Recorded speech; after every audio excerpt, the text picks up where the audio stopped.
Okay, a very, very special day for the channel. So glad to welcome and honour to have Sir Andy Murray. How you doing? On the channel. Right. Amazing, amazing. Me. Oh no, that's such a pleasure to have you on. I didn't realise, because you've got a table at home, have you? Did someone say you got a snooker table at home? I have a snooker table at home. How much use does it get? Look at that, it's smooth, isn't it? Wow. It doesn't get any use. Oh, really? I went through a period where I was playing a lot of snooker. I treated you a bit of respect here. I played a proper break off. No, it was good. Yeah, it was a good shot. And so, shall I just go for it? Please, go.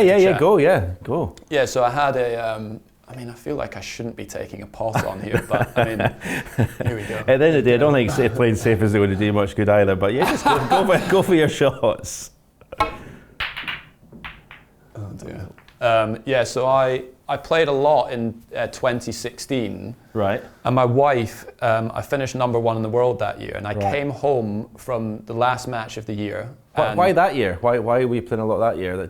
I don't know. I just got into it with a couple of my friends that were on the road with me. Right. So we would play like everywhere we would go. Like China, we'd go and play. We found a table in like Shanghai, and then yeah. So at the end of the year, came home and she'd bought me a snooker table to say well done. And I had a pool table in the house at that stage, so she removed the pool table, put snooker table. Do you know what brand of table it was? I don't. No. I don't. Yeah. We still got it in the house. I wouldn't know which brand it is, but yeah, it doesn't get used anymore. All right. What, store stuff underneath it? No, store just with stuff kids. Like I can't go down there and have. Like, I don't want the kids to mess it up. Whereas with the pool table, you feel a bit less. Yeah. It's just.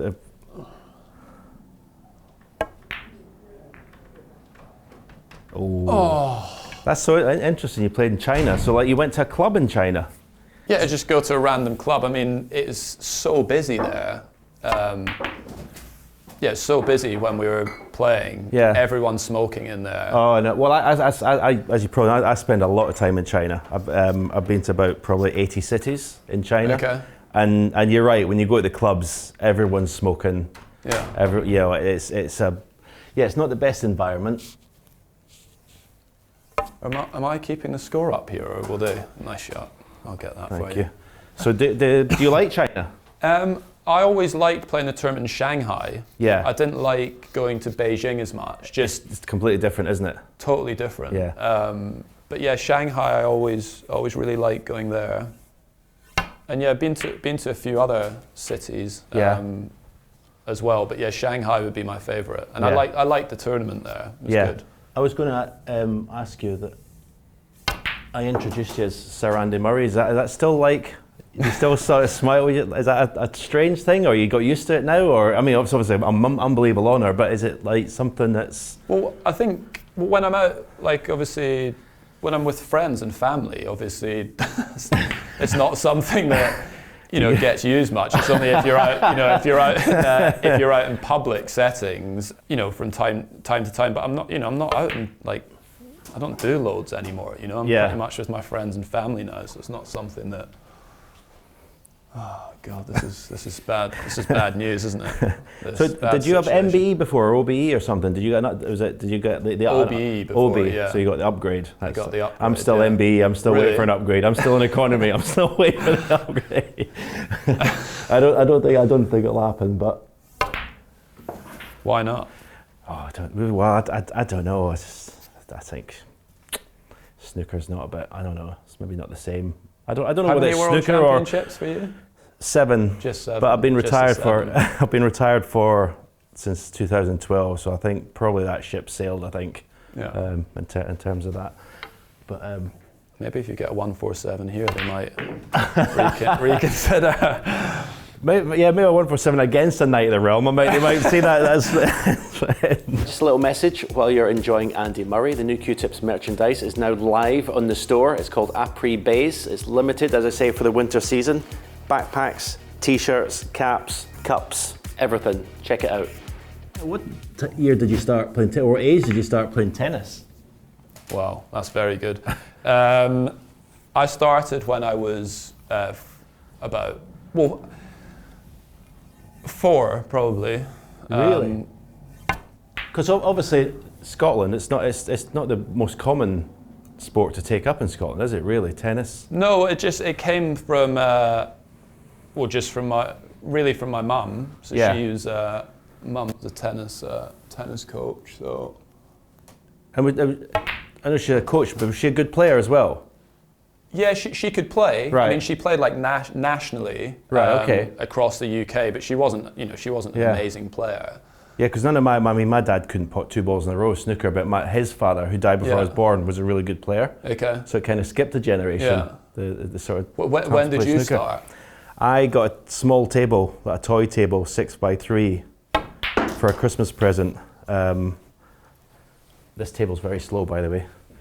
I promised the guy. I promised the guy that I wouldn't criticise it, but it's pretty slow. I mean, you love the table. Do you like a quick table? Yeah, the player. Yeah, I mean, I played in a little tournament yesterday, and it was so fast. It caught me because I don't play competitive anymore, and I was playing against like Neil Robertson, who's one of the best players in the world, and it was like, it took me a couple of frames to get used to it, and he said, "Yeah, this is all right." I'm like, "Oh God, okay." Wow. I think this is lightning. Yeah. But it's interesting because the tennis players generally now the courts are very slow now. Okay. And so if you put, is this your chalk? Is it? So yeah. You brought your own chalk, and we're keeping yourself. It in your pocket, were you? Well, I mean, I got it for free, but it's 15 quid a block. That so as a Scotsman, I was keeping it to myself. Yeah. Oh, yeah. Sorry. So we're talking about so your mum was good, and then did she coach you in the beginning, or? Mum coached me. And also your brother. Yeah, no, my brother is 18 months older than me, so I would play with him all of the time. Right. Oh, fouled. I've got to own up to that. I didn't want it, but I've got to own up to that. You touched the white. I touched the white. Yeah. I'll take that. Yeah, basically just grew up playing with my mum and brother, and then apparently at the beginning I was really, I was not good. And then, really? And then, that changed quite quickly. Yeah. But my mum said, initially, she said she thought I was terrible in comparison to my brother, and then. That's so funny. But I see that now, with my own kids, the amount that can change in the space of a few months with kids, it's unbelievable. Did you love it though? Even though you said you weren't that good, but did you love it straight away? Was this thing you just? Because when I got the table for Christmas, all the other presents I wasn't interested. I just was on that, and I just. What age did you say? 12. 12. It's quite late now for snooker players, and suppose most sports to pick it up. But for kids, we obviously got the table at home, but I mean, table's too big. Great shot. The table's too big for my kids. It wasn't really a good shot. I'm not in any no position, but it looked good. It looked good for the camera. Looked good. Well, we'll edit it. It's all relative, isn't it? I mean, for me, I'd be delighted with that. But,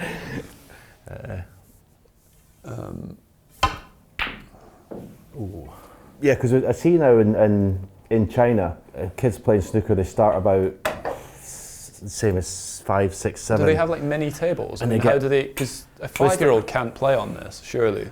No. Well, they try it. They could stand them up on things and get them queuing, and you see them queuing and they're like this, and they're potting balls. It's amazing. But really? As you say, they seem to get good so quickly. Yeah. The younger you are, obviously. So was there much as in Scotland to play tournament-wise as a teenager or I'll take that off you. Thanks. I might be needing that again. Oh yeah, you do, yeah. Giving me no chalk, taking the rest away from me.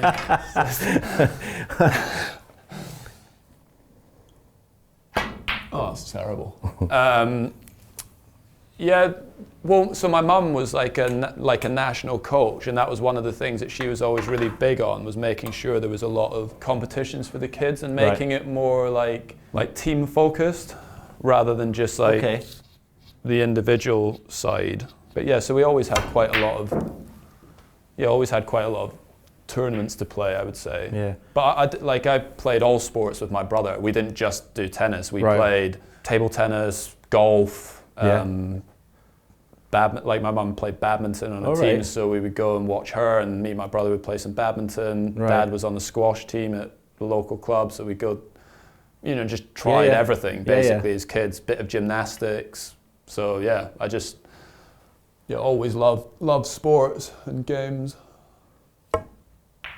Because when I was an amateur, sort of playing, sort of 14, 15, there was tournaments in Scotland, but to get good competition, I had to travel down south. Well, England, so that would have been similar Yeah. for us when we got to a certain level. And it's a big commitment for the parents though, and the family. Like I realise that now. Like looking at the time, you don't know, but looking back, like I'm sure our parents at times didn't want to spend, you know, their weekends at a tennis centre in Sunderland. Yeah. You know, but you know they would do it for us. I think my dad actually secretly loved it though.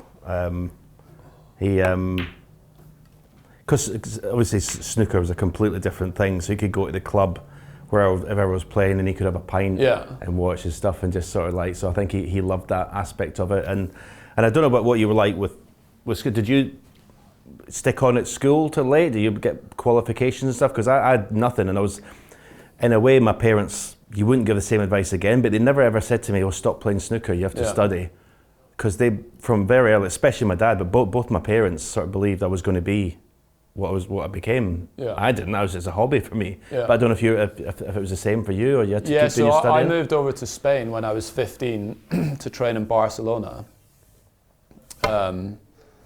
Same place as a friend of ours, Luke Campbell. Yeah. He'll like that you got a mention there. Yeah, so I moved there when I was 15 and studied there for like a year, but no qualifications. Right. Okay. And I actually. I mean, things worked out fine for me, but I regret that. And it's like you said, I would not give that advice to my own children. If they were in that situation, I'd be like, look, keep doing your sport or, you know, what your passion is, but... Because sport's so difficult, right? You look back, it's so difficult. But people hear about, like, obviously the success stories. Yeah. So, like, I went over to Barcelona to train, and they see that that's what, like, a top player's done. So they then think, oh, well... I must send my kid there because that's how they're going to become top tennis players. But at the academy I was at, there would have been 200, 300 kids there during that time. Really and only 2 or 3 of them would have become, you know, professional players. So I wish I'd done, you know, or spent more time focusing on my education. Yeah. I regret not learning a language. That's but the only thing, I don't really regret any of the other stuff because I actually did hate it at school. But I do regret not learning a language. That's one thing I would have liked to have done. Well, so when I was over in Spain, that's kind of a good time to probably learn a language. It didn't happen for me, but I regret that as well. I think, I mean, I could be wrong, but I think we are a little bit lazy in this country with languages, just because we can get away with it. For the most part, when we're traveling, we don't need to. Does that go in? It's a bit thinner. It's thinner than you think, but it should go in as long as you just hit. You think this is the one to go for? Well, I mean, you wouldn't be, would you? No, this it'd be either these two we'd play for, so you can get them pink or black from them. Oh, so poor. And so I went to the academy in Spain and never learned Spanish because all of the kids there, it was an American school that I was at. Right. Yeah, and basically all of the coaches had to speak English. Luke thinks he can speak Spanish. We went on a golf trip. Luke says he speaks. He was he was trying to talk to taxi drivers and everything. Like no, he would have been even worse than me. So was that you when there? When did you turn? Do you actually turn professional at tennis, or do you just? Or do you just play and you just enter tournaments? I don't think like you have to like announce that you're turning professional. There is some rules around, like if you go to play college tennis over in the States, so a lot of players now are moving over to, when they get to like 17, 18, going and playing college over in the States, you then can't take like prize money from tournaments that you might play. Yeah. But I mean, I started playing like tennis like professionally at like 16, 17. I was just going to say, when did it stop being like a kind of a hobby, became a job? That was your job as a tennis player. Mine was, I turned pro at 16, so then it's a job. I'm practicing 6 hours a day, 5, 6, 7 days a week, and I'm playing tournaments from others. So then it became a job rather than something I did for fun kind of thing. I felt like when I moved over to Spain, I was still at school, but I was 15 and I decided I wanted to go there to pursue a tennis career, basically. Okay. So then it was your job. Yeah. Right. And I mean, the training there was, it was pretty intense. I mean, I loved it. But it was like you would play from like 9 till 12:30 in the morning, have some lunch. Yeah. School from 1 till 4, tennis from 4 till 6. Right. And then how many days a week? It was Monday to Friday, Right. and then you could play on like the morning on Saturday if you wanted to, right. and then you had Sunday. That's quite Sunday intense, off. isn't it?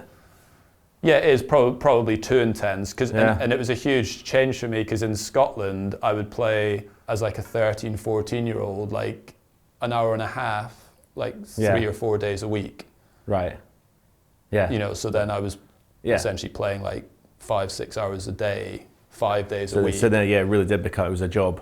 Yeah. Because same time every day, same time. Yeah, that's before I turned pro. I was turning pro, but kind of, I can't remember if it was the timings. It's so long ago now. But if it was just turned pro, whatever. Anyway, I was playing in this club in Broxburn, near where I lived in West Lothian. I was going to the club and I was playing like a couple hours a day, but playing with my mates, having a laugh. There was nothing serious. And my manager, who became my manager, a guy called Ian Doyle, secretly came and watched me without me knowing. So he was going to take my career over. He was going to do the financial, just basically be my manager. And he basically said to me, right, after he's seen me mucking about, he says, if I'm going to support you financially, take care of everything, you're coming to my club in Stirling, here in the Snooker Club, and you're playing 8 hours a day on your own, an hour for brunt, and you're playing 7 days a week, and you're going to work your bollocks off. And that's what I want in return for doing.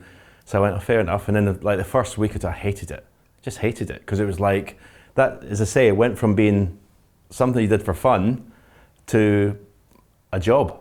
How quickly did you notice, like, when you started training in that way? Like, I would imagine, well, I certainly found for me, like, when you go from playing an hour and a half a few days a week to then training 5-6 hours, I mean, the amount of extra time you're getting. Yeah.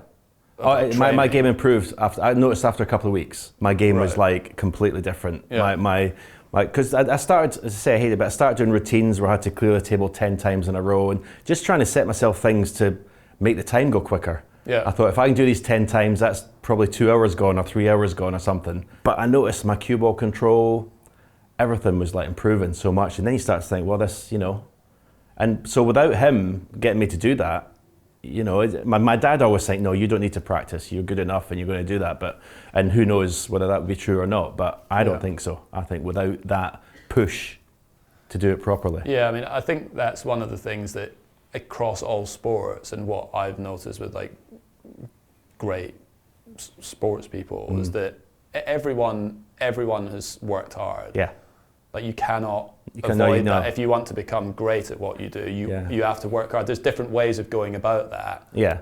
Obviously, in the time when I played, you had Federer, Djokovic, and Nadal are three of the best athletes of all time. Is that if you went and watched them training in a week, it would all look very, very different. Yeah. They'd all work hard, but it was different styles of training and different like times of the day they would train and the amount of hours and stuff. Yeah. But you can't get away from working hard. Do it. Yeah. I mean, Jimmy was the prime example. I've left you an easy red here, by the way. Oh, is this me? Sorry, I was waiting for you. I thought you were still going. Sorry about that. I mean, Jimmy was a prime example who probably practices more now than he did then. And he was like, obviously, I mean, look, we're all naturally talented because you'd never get there if you didn't have natural talent. But he was obviously super talented and wasn't as dedicated as sort of me or Steve. And although he won a few tournaments, he didn't win any world titles. You actually hit the ball well. I mean, you've not pointed much, but you actually strike. But is it? But you strike the ball okay. One of the things that I've always seen, like if I've watched me hitting a shot, is that it's like very. Let's set them up again because the reds have gone a bit messy. It's like stabby. Yeah. Whereas when I watch it feels like their follow through is much longer. Yeah. It's all about going through the bottom. When one of the reasons I retired is because I developed the yips. So this hand was kind of stopping me going through the ball, like you're saying. Is it quite common in snooker to develop yips or not? It can happen in sort of different ways. People have had it using the rest. People have had it sort of just different shots. Like I could play certain shots, but certain shots I couldn't play. And obviously it's a mental thing, but it just gets worse and worse. But yeah, that's the thing. You don't feel like you're going like that. Yeah. But you just got to continue the momentum. Yeah. Because most people that don't play a lot of snooker, they think to screw back, you've got to go like that. Yeah. Like really fast, and where it's not. And I'm sure it's similar in a way to the tennis shot. You don't hit it and go like that, do you?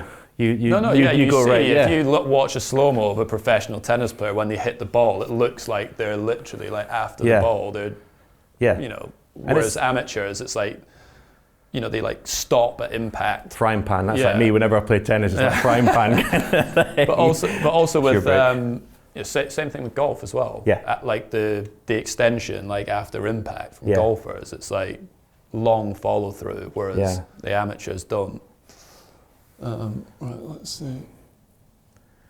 What percentage at the top end of your sport? I'm always interested to ask different sports people. Is talent and basically temperament, bottle, attitude. What percentage of it is talent? You're right. I always say that as you get to the top, the talent percentage goes right down. Do you agree? Yeah. So, I mean, I'm not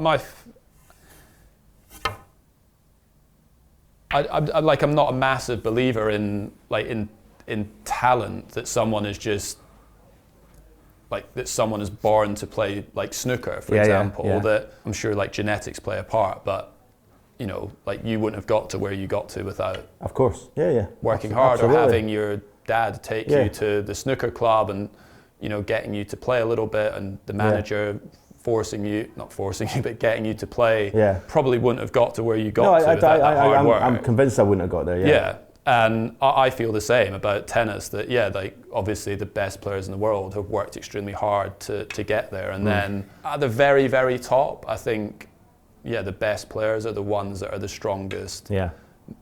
Mentally, generally. I mean, there is always outliers and stuff, and people that are just unbelievably good at what they do and are head cases, but I think most are. I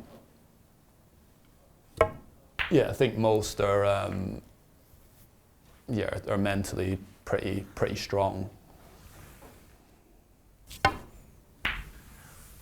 What was your first sort of breakthrough win?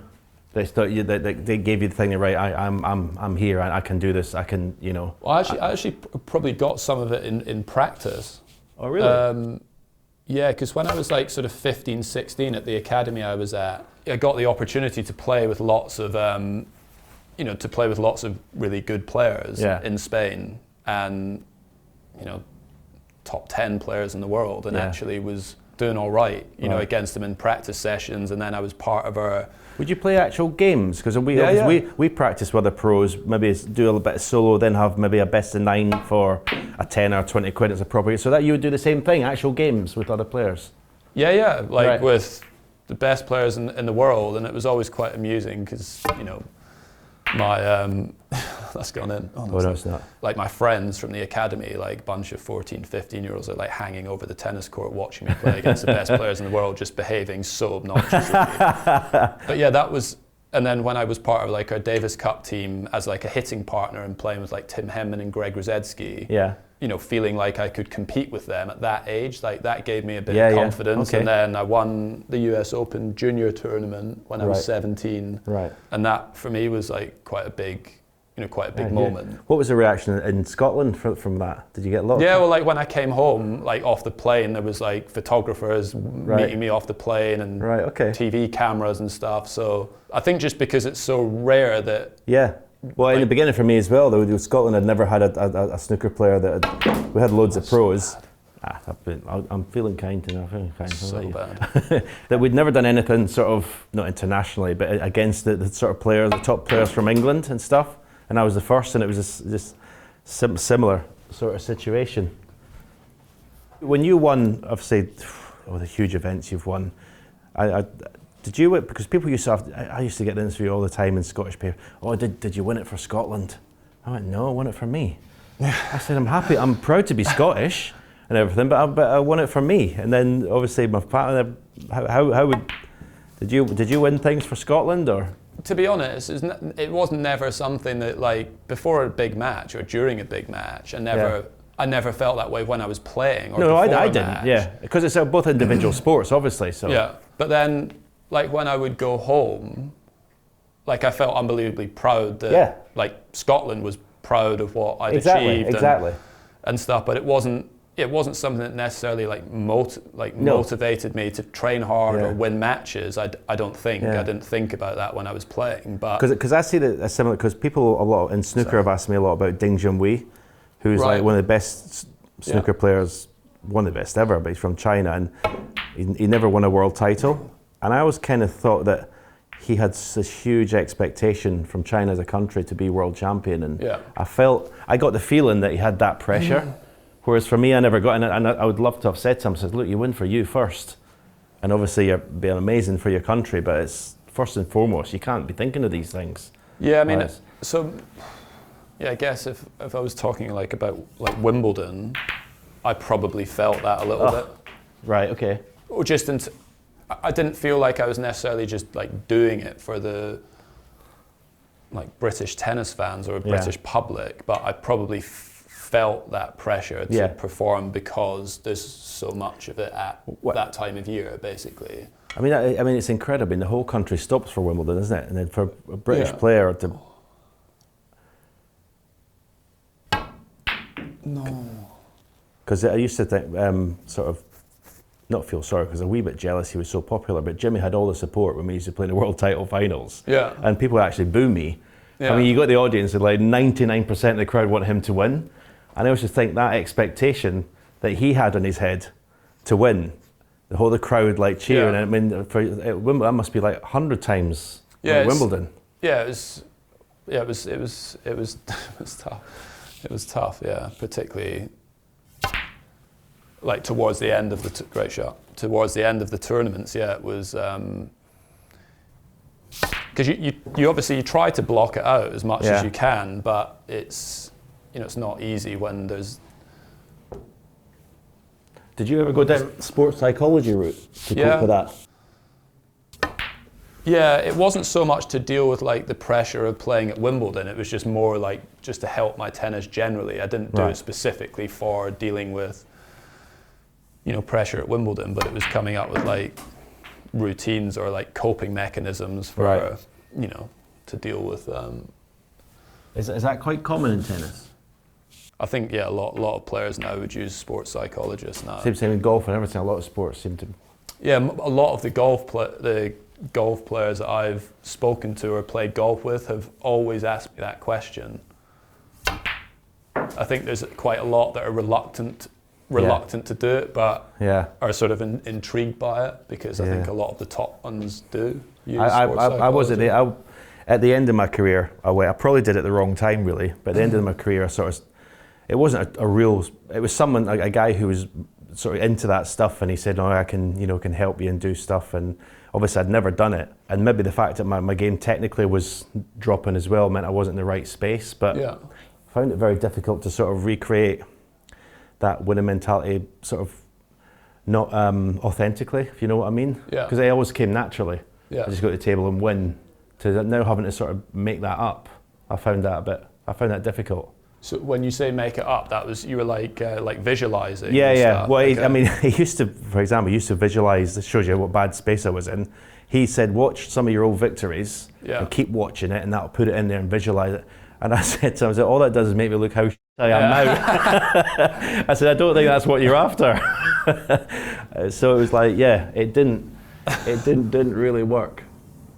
That was cool. Yeah, it's. So I think you have to be a special sort of. You're never going to reach it. Never reaching it. No. Well, you use this. Do you think I can get the left hand on? Oh yeah. I mean, can you do that? If Ronnie can do it, I might as well. Might as well give it. Well, you won't need the rest if you're going to do left-handed. You just basically go like that. Yeah. Okay. I think so. I like that. If Ronnie can do it, I can do it. Brilliant. I like that confidence. Oh God, this could end so badly. There we go. Can you play tennis with our hand? Yeah, I could. Well, I could hit a ball, but not well. I mean, I can't. It depends what you consider well. Like I would probably be able to do all right against like an amateur, like a club level tennis player playing with my other hand. Because when we hit a backhand, if you've got a two-handed backhand, you use that left hand a lot.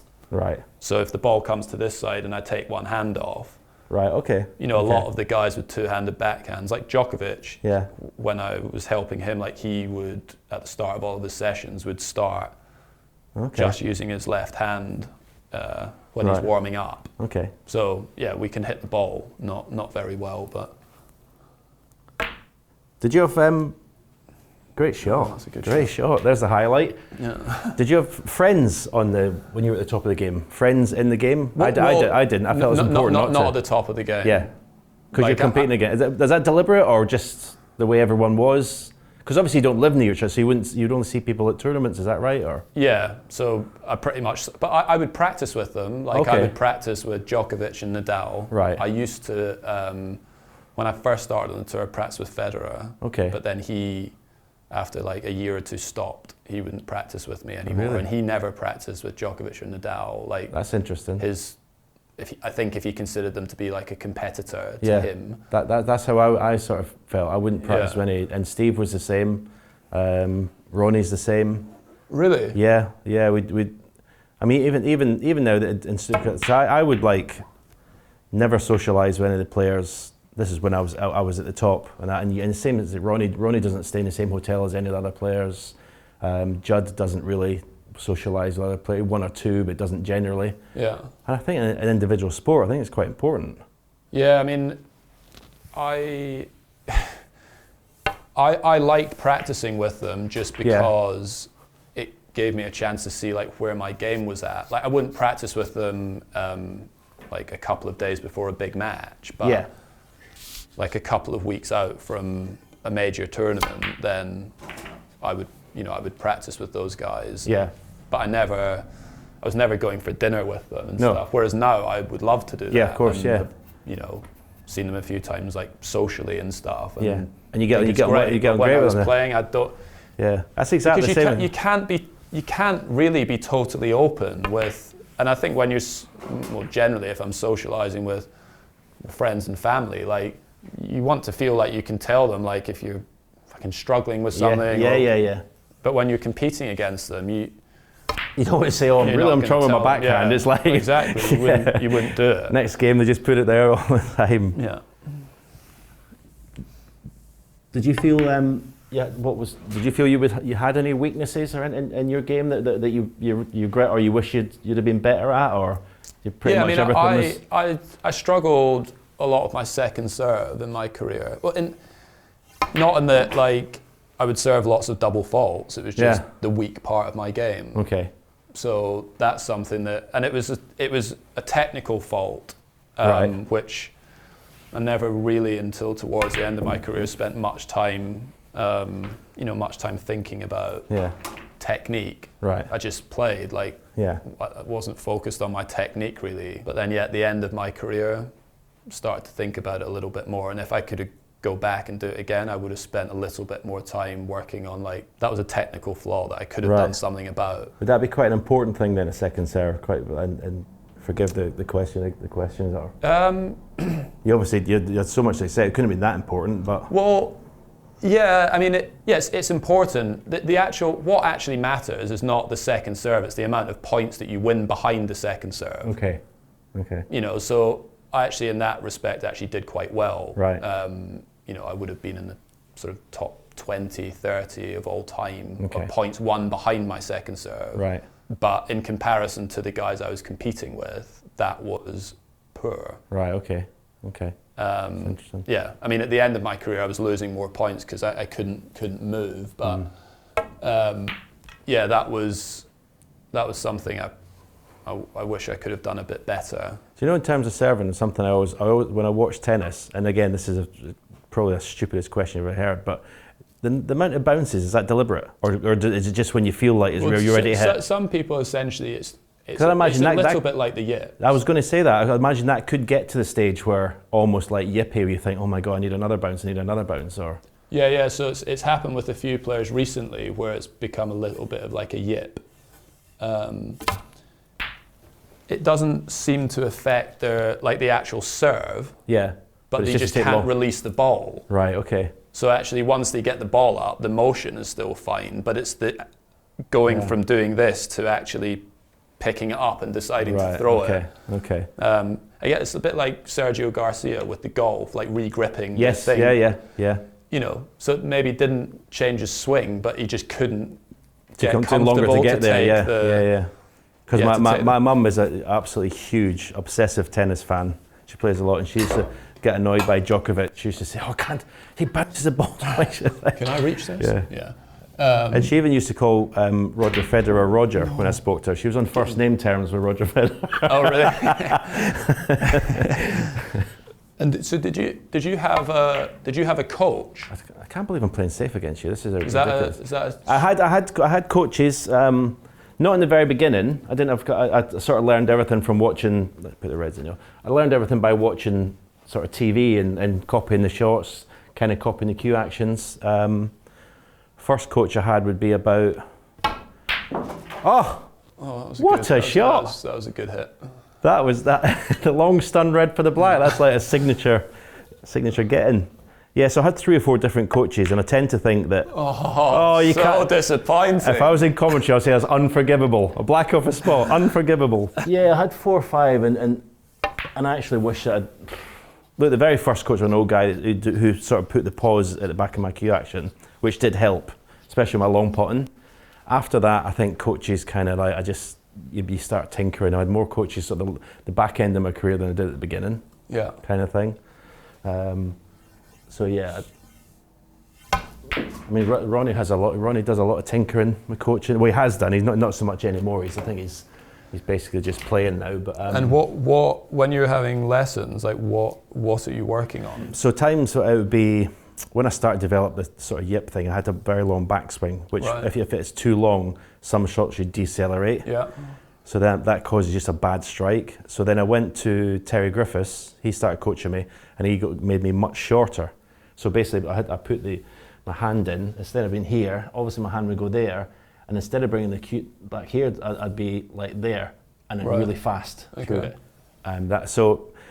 Which works. I don't know if it's the same intent. It works for a while, and then then things start going. Then you think, oh no, I don't like that now. And then that's why I mean by having coaches. I didn't really because it just lasts so long, and then you want to see something else. Yeah. You know, you're going one day and one thing will work. Like I played matches near the end with like 3 or 4 different cue actions, just trying to search for something in a match to get me going. I mean, whereas in the beginning it's natural. That's a disaster. I think when you start to get into that sort of, if you're changing technique in the middle of a performance, it's just not a good place to be. It's nightmare. That's what I mean, and it's pretty much why I retired, because in the end I just couldn't. I wasn't enjoying it, and obviously losing to people you shouldn't lose to, and not playing the shots you want to play. I think as well, like when you get into that place at the end of your career, is that like to make a technical change in reality, it takes quite a lot of time. Like if you've had a certain technique for 10 years, to then try and change that and undo it, it's going to take a lot of time. Yeah. But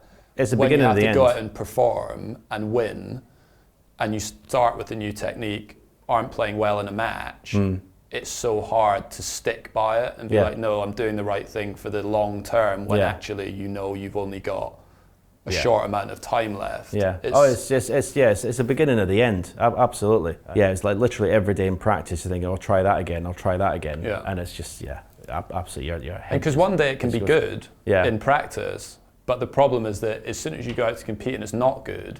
Yeah. It's your ego, innit? You go, this is you're confusing your ego kind of thing. You're confusing your mind. So this is new. I don't recognise this, and I can't deal with it. And then the next day, it says, "Oh, you're trying that again, are you?" Yeah. It's like as soon as you start listening to this nonsense up here, it's just absolutely useless. It's just your shot. Is it me? Is it? Yeah.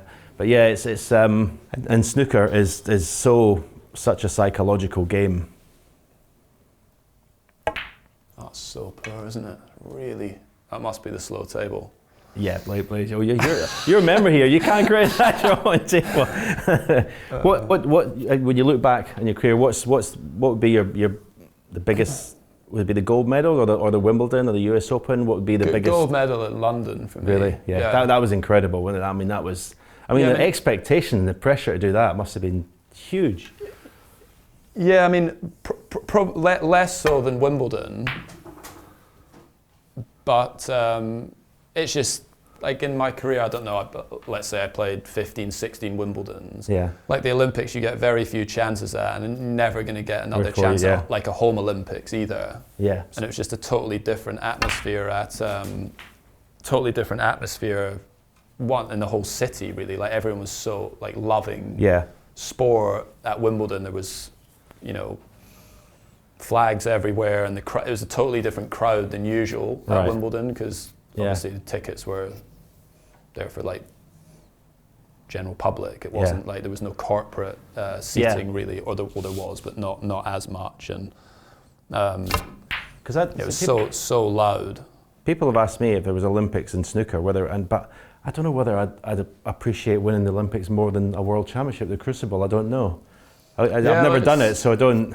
Yeah, no, it's interesting because a lot of like, well, even tennis players don't think that tennis should be in the Olympics because it's not considered like the pinnacle. But then, like Djokovic, nice shot, I'll get that. Djokovic won the Olympics in Paris. Yeah. And if you go and see how he reacted to that, wrong spot. Oh my God.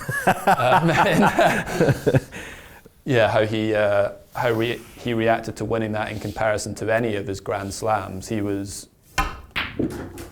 wow, look at that. The cue ball was meant to hit the blue there. Significantly more emotional winning the Olympics than he was winning a Grand Slam. So, all of the tennis players that have won Olympic golds have like, it's the most amazing thing, Really? But then, a lot of people don't think it should be. Yeah. It should be part of the. I must talk about golf. Something we're both obsessed with. Yeah. You told we played recently, and you said you're playing like something on the range 3-4 hours sessions on the range. Yeah, I love practicing. Yeah. Is that just something that's in you? You just like love. Well, So when I was getting ready to retire from tennis, I was kind of a bit. Just like apprehensive about what do you do in the next part. Did you play golf at all when you were playing tennis? No. Really? Nothing. So you just started after you retired? Wow. Yeah. And you got this. You have two. And I'm already much better than you. You are. I've played. This guy hits irons like a pro. No. I love that. I'm already much better. No. So I only started then. But when I finished, I was like, I didn't know like what would. Like nothing was going to replace playing tennis. Yeah. But you like, put the pink. Just that, like it's that simple for me. Just having like that routine of something that I can play to try and get better at, and it sort of filled a little bit of that void of like the tennis routine and practice and stuff. But I haven't played with you. You do take it quite seriously, don't you? You're quite competitive. No, I do. We beat you. You hated it. I did. Yeah. I see you've entered Luke was telling me this, you've entered the Sunningdale foursomes. Yeah. Wow. Yeah. That's quite a big... I only just made the cut, I didn't realise, but just made the cut with my handicap. So what are you off? 1.4. 1.4. And how long have you been playing? I started playing in August last year. But that's the... Yeah, but that... No, but I think that's the thing, is that I've been playing golf for just over a year, but that's probably the amount that I'm playing because I have no job. Right. Is the equivalent to what a normal amateur golfer would play in like 6 years, probably. Right. Okay. So it's still pretty impressive. Still pretty impressive. But I think because I like the practicing, you can make big improvements if you just play rounds all the time. That's what I do, and it's something. And I know it's the wrong thing to. If I want to improve, I know it's the wrong thing to do, but I feel like. I don't know. I feel like I've done in snooker. I've done all the hours of practice I want to do. It's something, but I do. I need to spend more time chipping and putting and. I'm being a bit harsh. You're pretty solid golfer though. All around. Pretty solid, but all the things that I should practice, I don't. Like putting and chipping are the things that make you that good, get lower. Yeah. And those are the things I don't practice. So I've only got myself to blame. Andy, it was an absolute pleasure. Thank you very much. Yeah, Thank you very much for doing this. Yeah, and we'll see each other on the course again. We will. Hopefully. See you tomorrow. And you'll give me plenty of shots. Yeah. Thank you very much.